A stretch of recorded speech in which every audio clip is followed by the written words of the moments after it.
Dans le monde impitoyable de l'artillerie lourde, la norme a toujours été de construire des monstres d'acier blindés.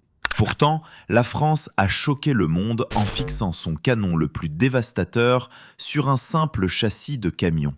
Une décision jugée totalement absurde par les experts de l'OTAN au début des années 2000. Comment un système d'armement sans aucun blindage lourd a-t-il pu survivre sur les champs de bataille modernes?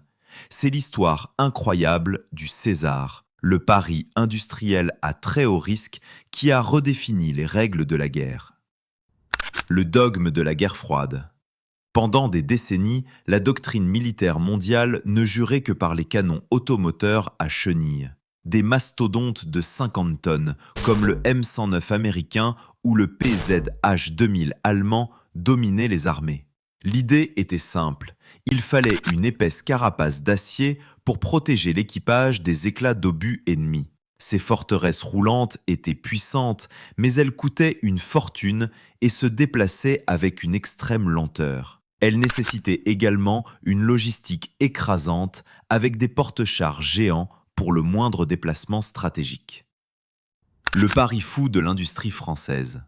Face à ces titans d'acier, les ingénieurs français ont décidé de prendre le chemin diamétralement inverse. Ils ont eu l'audace de retirer tout le blindage lourd pour installer un canon de 155 mm sur un camion à 6 roues. Le concept du camion équipé d'un système d'artillerie, ou César, venait officiellement de naître dans les bureaux d'études. L'objectif était de créer une machine radicalement plus légère, pesant moins de 18 tonnes au total. Ce choix industriel rompait avec 60 ans de tradition militaire pour privilégier la vitesse à la protection pure. L'hérésie stratégique, les moqueries. À sa présentation, ce concept audacieux a déclenché l'incompréhension et les moqueries des alliés occidentaux. Monter une arme à plusieurs millions d'euros sur ce qui ressemblait à un camion de livraison semblait suicidaire. Les critiques pointaient du doigt la vulnérabilité totale de la cabine face au moindre tir d'armes automatiques. On accusait la France de sacrifier ses soldats pour faire des économies de bout de chandelle sur les budgets de défense. Pour les stratèges internationaux, le César n'était qu'un jouet technologique incapable de survivre à une vraie guerre. Une puissance de feu dévastatrice. Mais sous ces airs de simple camion civil, le César cache l'une des armes les plus précises de la planète. Son tube géant de 8 mètres de long permet d'expédier des obus explosifs à plus de 40 km de distance. Le système intègre un calculateur balistique numérique ultramoderne relié au satellite de positionnement. La mise en batterie est entièrement automatisée, permettant au canon de se pointer seul avec une précision chirurgicale. Il offre la puissance de feu d'un char lourd, mais avec l'empreinte radar d'un simple véhicule de transport logistique. Le secret de la survie, le shoot and scoot. Comment ce véhicule sans armure survit-il sans se faire pulvériser sur un champ de bataille? La réponse tient en 3 mots d'une nouvelle doctrine tactique révolutionnaire, tirer et fuir. Le César peut s'arrêter, tirer une salve de 6 obus destructeurs et repartir en moins de 2 minutes chrono. Lorsqu'il roule à 80 km/h sur une route, il devient une cible pratiquement impossible à toucher. Le blindage n'est plus fait de lourdes plaques d'acier, il est fait de vitesse, d'esquive et de fulgurance. La révolution de la contre-batterie. Cette agilité extrême est devenue vitale face à l'apparition des radars de contre-batterie modernes. Aujourd'hui, dès qu'un canon tire, les radars ennemis calculent instantanément la trajectoire de l'obus dans le ciel. En quelques dizaines de secondes, des tirs de riposte pleuvent exactement sur la position d'origine du tir. Un char chenillé de 50 tonnes est souvent trop lent pour fuir à temps la zone de danger mortel. Le César, lui, est déjà à plusieurs kilomètres de distance quand la riposte ennemie frappe le vide. L'avantage logistique absolu. Au-delà de la survie, la légèreté du César lui confère un atout stratégique massif, la projection de force. Contrairement aux chenillés géants, un César entre parfaitement dans la soute d'un avion de transport tactique C-130. Une armée peut donc déployer cette artillerie lourde à l'autre bout du monde en quelques heures seulement. De plus, un camion consomme infiniment moins de carburant et de pièces détachées qu'un lourd moteur de char d'assaut. C'est une économie logistique écrasante qui permet d'étirer les lignes de ravitaillement sur des milliers de kilomètres. L'économie de guerre et la masse.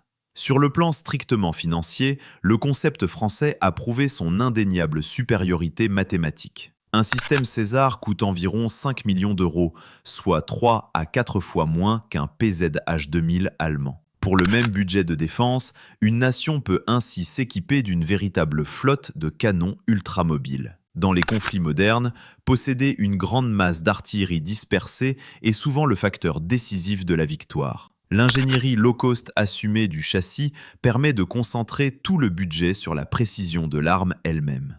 L'épreuve du feu, la validation. Les théories des ingénieurs ont été brutalement testées lors des déploiements en Afghanistan, au Mali et en Irak. Dans la poussière suffocante et sur des terrains immenses, le camion s'est révélé incroyablement fiable et endurant. Il a appuyé les troupes au sol avec une réactivité foudroyante, frappant les cibles avec une précision diabolique. Ces campagnes militaires ont fait taire les dernières critiques mondiales sur la prétendue fragilité du concept à roues. La réalité du terrain venait de prouver que la mobilité stratégique était effectivement le meilleur des blindages possibles. Le paradoxe du blindage obsolète.